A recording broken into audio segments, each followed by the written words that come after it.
Hi అండి, welcome to మన channel. ఈరోజు వీడియోలో అయితే ఒక స్వీట్ రెసిపీతో అయితే మేము ముందుకు వచ్చాను. ఫస్ట్ అయితే నేను బౌల్ తీసుకొని మెజర్మెంట్ కప్లో 1 కప్ అంతా అటుకులు అనేది వేసుకుంటానండి.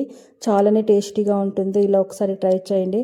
అటుకులు అనేది వేసుకుని ఇది ఒక 3 to 4 టైమ్స్ అంతా వాష్ చేసుకొని దీన్ని సైడ్కి పెట్టుకునేది. నానపెట్టేలా అంటే టైం మనకు కావాలి అట్లంతా ఏమీ లేదండి.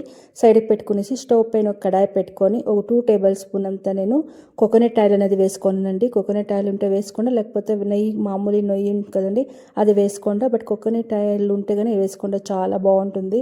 కొద్దిగా గోడంబి వేసుకొని కొద్దిగా ద్రాక్ష అనేది వేసుకొని దాన్ని మనము ఫ్రై చేసుకోవాల్సి వస్తుంది. ఇలా నైవేద్యంకి ఏమైనా చేయాలన్నప్పుడు, ఏమైనా స్వీట్ ఏమైనా తినాలన్నప్పుడు ఇలా ఒక్కదా ట్రై చేయండి. అటుకుల్లో చాలానే బాగుంటుంది.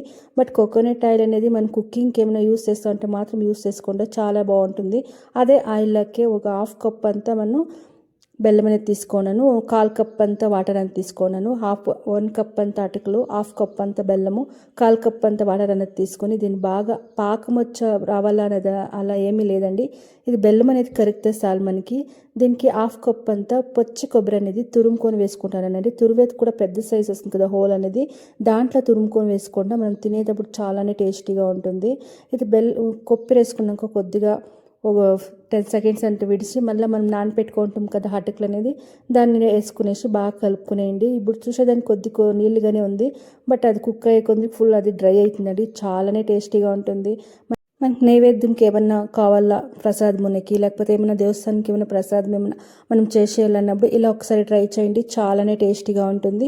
మనం తినేదానికి కూడా అంటే చాలా డిఫరెంట్గా టేస్ట్ అనేది చాలా బాగుంటుంది. కొద్దిగా అనేది మనం అప్పుడే ఫ్రై చేసుకుంటాం కదా, అవనేది యాడ్ చేసుకొని కలుపుకునేసి స్టవ్ ఆఫ్ చేసుకుని వెళ్ళండి. స్టవ్ ఆఫ్ చేసుకునేస్తే ఒక 20 సెకండ్స్ అట్లే వదిలేయండి. అప్పుడు కొద్దిగా మనకి డ్రై అయినట్లయి చాలా బాగా వస్తుంది. దీనికి ఇప్పుడు స్టవ్ ఆఫ్ చేసుకున్నాక కొద్దిగా ఎలచి పౌడర్ అనేది వేసుకుంటాను. స్టవ్ ఆఫ్ చేసినాక వేసుకోండి, ఆ ఫ్లేవర్ అనేది చాలా బాగుంటుంది. ఇది వేసుకునేసి బాగా కలుపుకునేసి కొంచెం పట్ల వదిలేయండి. చాలానే టేస్టీగా ఉండే అటుకులు చక్కెర పొంగలి అంటారు కదండి, అలాగే ఇది కూడా ఒకసారి ట్రై చేయండి. చాలానే టేస్టీగా ఉంటుంది. చాలానే ఈజీ కూడా చేసుకునేయచ్చు. వితిన్ 5 minutes లోపల చేసుకునేయచ్చు. చాలా టేస్టీగా ఉంటుంది.